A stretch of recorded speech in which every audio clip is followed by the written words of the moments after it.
கரூர் அருகே புலியூரில் கல்லூரி வேன் விபத்தில் சிக்கியதில் 4 மாணவிகள் பலியாயினர். கரூர் மாவட்டம் புலியூரில் உள்ள தனியார் பொறியியல் கல்லூரி வேன் செவ்வாயன்று திருச்சி மாவட்டம் பெட்டவாய்த்தலையில் இருந்து மாணவிகளை ஏற்றிக்கொண்டு கல்லூரிக்கு சென்றது. வேன் வணையார்பாளையம் அருகே வந்தபோது எதிரே வந்த சரக்கு வேன் மீது எதிர்பாராத விதமாக மோதியது.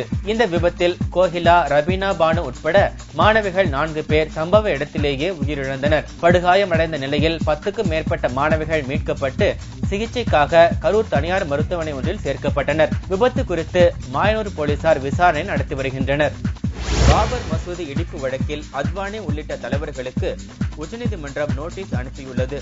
உத்தரப்பிரதேச மாநிலம் அயோத்தியில் இருந்த பாபர் மசூதி 1992ஆம் ஆண்டில் இடிக்கப்பட்டது தொடர்பாக பாரதிய ஜனதா மூத்த தலைவர்கள் அத்வானி, முரளி மனோகர் ஜோஷி, மத்திய அமைச்சர் உமா பாரதி, கல்யாண் சிங் உள்ளிட்டோர் மீது 2 வழக்குகள் பதிவு செய்யப்பட்டன.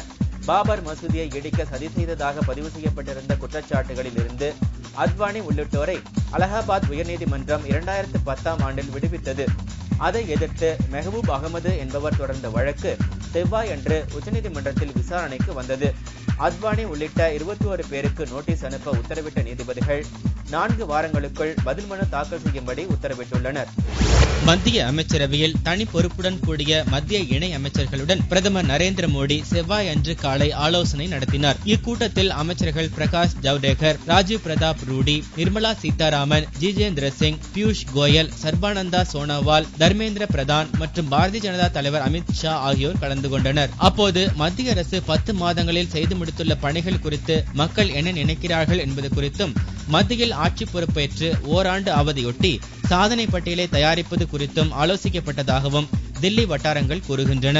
பெங்களூரில் ஏப்ரல் 3ஆம் தேதி நடைபெறும் தேசிய செயற்குழு கூட்டத்திற்கு பிறகு மத்திய அமைச்சரவையை மாற்றி அமைக்க பிரதமர் மோடி திட்டமிட்டுள்ளதாக தகவல்கள் வெளியாகியுள்ள நிலையில் இணை அமைச்சர்களுடனான சந்திப்பு நடைபெற்றுள்ளது.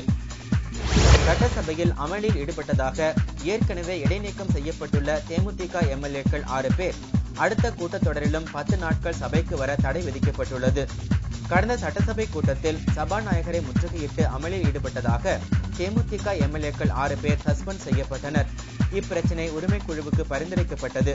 உரிமைக்குழுவின் விசாரணையில் குற்றம் சாட்டப்பட்ட 6 எம்எல்ஏக்களும் விரிவான பதில் தாக்கல் செய்தனர். இதைத் தொடர்ந்து உரிமைக்குழுவின் அறிக்கை சட்டசபையில் தாக்கல் செய்யப்பட்டது. அறிக்கையை வாசித்த சபாநாயகர் தனபால் தேமுதிக எம்எல்ஏக்கள் 6 பேரும் அடுத்த சட்டசபை கூட்டத்தொடரில் கலந்து கொள்வதில் மேலும் 10 நாட்கள் தடை விதித்து உத்தரவிட்டார். தேமுதிகவினருக்கு கூடுதல் தண்டனை அளிக்கப்பட்டதாக குற்றம் சாட்டி தமிழக சட்டசபையில் செவ்வாய் அன்று திமுக, காங்கிரஸ் உள்ளிட்ட அனைத்து எதிர்க்கட்சியினரும் வெளிநடப்பு செய்தனர். கடந்த கூட்டத்தொடரில் தேமுதிக எம்எல்ஏக்கள் சஸ்பெண்ட் செய்யப்பட்டதை விலக்கிக் கொண்டு அவர்களை சபை நடவடிக்கைகளில் பங்கேற்க அனுமதிக்க வேண்டும் என்று எதிர்க்கட்சியினர் தொடர்ந்து வலியுறுத்தி வந்தனர். இந்நிலையில் சட்டசபை உரிமைக்குழுவின் பரிந்துரைப்படி அடுத்த கூட்டத்தொடரிலும் தேமுதிக எம்எல்ஏக்கள் 6 பேர் கலந்து கொள்ள தடை விதிக்கப்பட்டது. இதை ரத்து செய்ய வேண்டும் என்று எதிர்க்கட்சியினர் வலியுறுத்தினர். ஆனால் தண்டனையை சபாநாயகர் தனபால் விலக்கிக் கொள்ள மறுத்துவிட்டார். இதற்கு எதிர்ப்பு தெரிவிக்கும் வகையில் திமுக, காங்கிரஸ் மற்றும் கம்யூனிஸ்ட் கட்சி எம்எல்ஏக்கள் ஒட்டுமொத்தமாக வெளிநடப்பு செய்தனர். ஆம் ஆத்மி கட்சியிலிருந்து வெளியேற்றப்பட்டுள்ள பிரசாந்த் பூஷன் மற்றும் யோகேந்திர யாதவ் ஆகியோர் புது கட்சி துவக்க திட்டமிட்டுள்ளதாக தகவல்கள் வெளியாகியுள்ளன. தில்லி முதலமைச்சரும் ஆம் ஆத்மி ஒருங்கிணைப்பாளருமான அரவிந்த் கெஜ்ரிவாலுக்கு எதிராக போர்க்கொடி உயர்த்திய பிரசாந்த் பூஷன், யோகேந்திர யாதவ் ஆகியோர் கட்சி பொறுப்புகளில் இருந்து மட்டுமின்றி அடிப்படை உறுப்பினர் பொறுப்பிலிருந்தும் நீக்கப்பட்டுள்ளனர். மேலோட்டமாக பிரச்சினைக்கு கெஜ்ரிவால் அதிரடி தீர்வு கண்டுவிட்டதாக தெரிந்தாலும் இன்னும் பிரச்சினை நீருப்பூத்த நெருப்பாக தொடர்வதாக பிரசாந்த் பூஷன் ஆதரவாளர்கள் கூறியுள்ளனர். இப்பிரச்சினை காரணமாக மேதா பட்கர் உள்ளிட்டோர் ஆம் ஆத்மியில் இருந்து விலகியுள்ள நிலையில் பிரசாந்த் பூஷன் மற்றும் யோகேந்திர யாதவ் ஆகியோர் ஏப்ரல் 14ஆம் தேதி தங்களது ஆதரவாளர்கள் கூட்டத்தை தில்லியில் கூட்டியுள்ளனர். இதில் அடுத்த கட்ட நடவடிக்கை குறித்து ஆலோசிக்கப்பட உள்ளது. குறிப்பாக கெஜ்ரிவாலுக்கு எதிராக புதிய கட்சி துவக்குவது குறித்து இக்கூட்டத்தில் முடிவெடுக்க உள்ளதாக கூறப்படுகிறது. காங்கிரஸ் கட்சிக்கு மீண்டும் உயிர் கொடுக்கும் முயற்சியாகவே விவசாயிகள் பிரச்சனையை அரசியலாக்க சோனியா முயற்சிப்பதாக மத்திய சாலை போக்குவரத்து துறை அமைச்சர் நிதின் கட்கரி சாடியுள்ளார். நிலம் கையகப்படுத்துதல் மசோதா தொடர்பான எந்த விவாதத்திற்கும் தயார் என்று காங்கிரஸ் தலைவர் சோனியா காந்தி உட்பட அனைத்து கட்சி தலைவர்களுக்கும் நிதின் கட்கரி கடிதம் எழுதியிருந்தார். சோனியா அனுப்பிய பதில் கடிதத்தில் புதிய நில மசோதாவை காங்கிரஸ் கடுமையாக எதிர்க்கும் என்றும் முந்தைய காங்கிரஸ் கூட்டணி அரசின் போது கொண்டுவரப்பட்ட மசோதாவை மீண்டும் கொண்டுவர வேண்டும் என்றும் கூறியிருந்தார். இதற்கு பதில் அளித்துள்ள நிதின் கட்கரி, காங்கிரஸ் கூட்டணி அரசின் கொள்கையால் வேலைவாய்ப்பு இன்மையும் விவசாயிகள் தற்கொலையும் தான் அதிகரிக்கும் என்று சாடியுள்ளார். உங்களின் சட்டப்படி அரசும் நிலக்கரி சுரங்கம் பெற்ற தனியார் நிறுவனங்கள் போன்றவையும் சமூக பாதிப்பை கருத்தில் கொள்ளாமல் ஆயிரக்கணக்கான ஏக்கர் நிலங்களை கையகப்படுத்த முடியும். அதே நேரம் மாநில அரசுகள் பள்ளி, மருத்துவமனை அல்லது சாலை அமைப்பதற்கு 1 ஏக்கர் நிலம் கூட பெற முடியாது என்று கூறியுள்ளார்.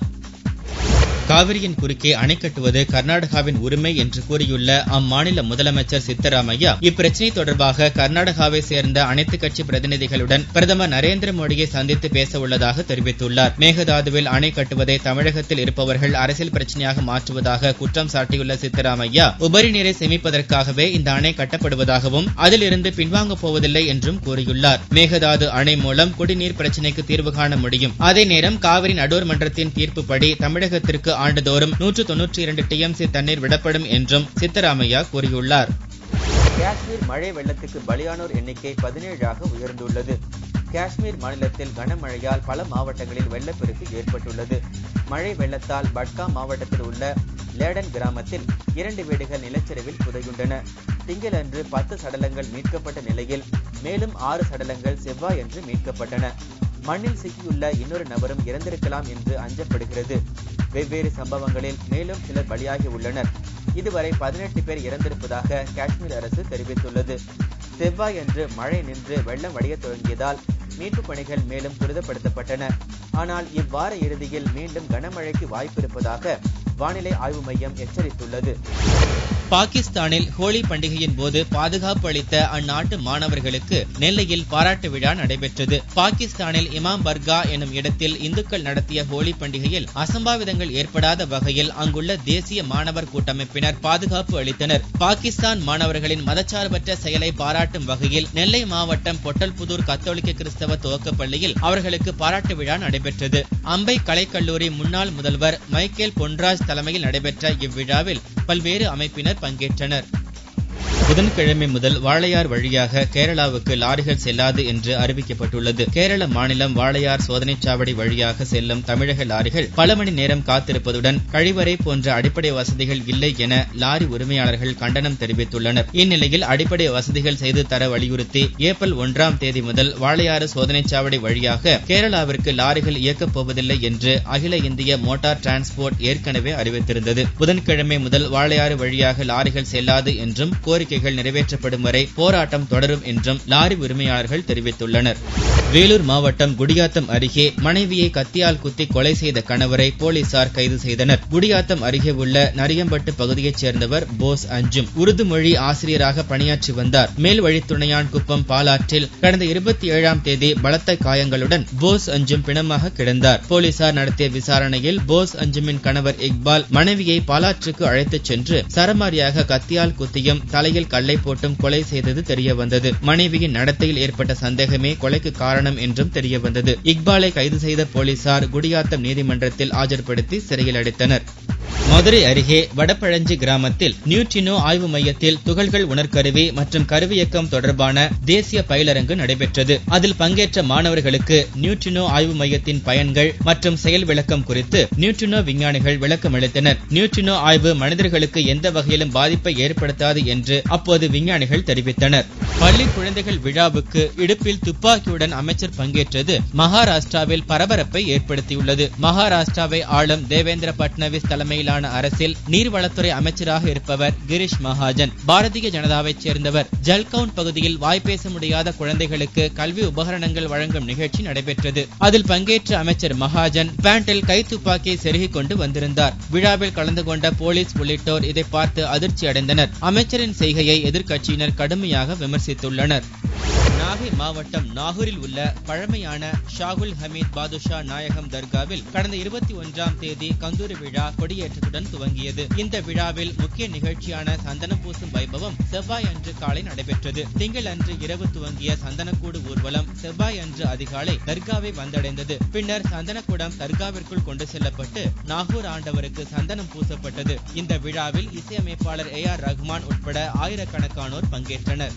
காரைக்காலில் அமைந்துள்ள பிரசித்தி பெற்ற கைலாசநாத சுவாமி கோவிலில் பங்குனி திருவிழா கடந்த 25ஆம் தேதி கொடியேற்றத்துடன் துவங்கியது. விழாவின் 6ஆம் நாளான திங்களன்று இரவு பஞ்சமூர்த்திகள் தனித்தனி வாகனங்களில் எழுந்தருளி பக்தர்களுக்கு காட்சியளித்தனர். கைலாசநாதர் கைலாச வாகனத்திலும், சுந்தராம்பாள் கற்பக விருட்சம் வாகனத்திலும் எழுந்தருளி வீதி உலா வந்தனர்.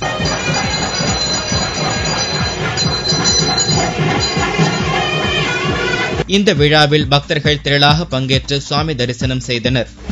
தங்கம் விலை செவ்வாய் என்று ஒரு சவரன் 112 ரூபாய் குறைந்து 19,848 ரூபாய்க்கு விற்கப்படுகிறது. 1 கிராம் ஆபரண தங்கம் 2,481 ரூபாயாக உள்ளது. வெள்ளியின் விலை கிராமுக்கு 70 காசுகள் குறைந்து 1 கிராம் 40 ரூபாய் 90 காசுகளுக்கு விற்பனையாகியது. பார் வெள்ளியின் விலை 37,390 ரூபாயாக உள்ளது.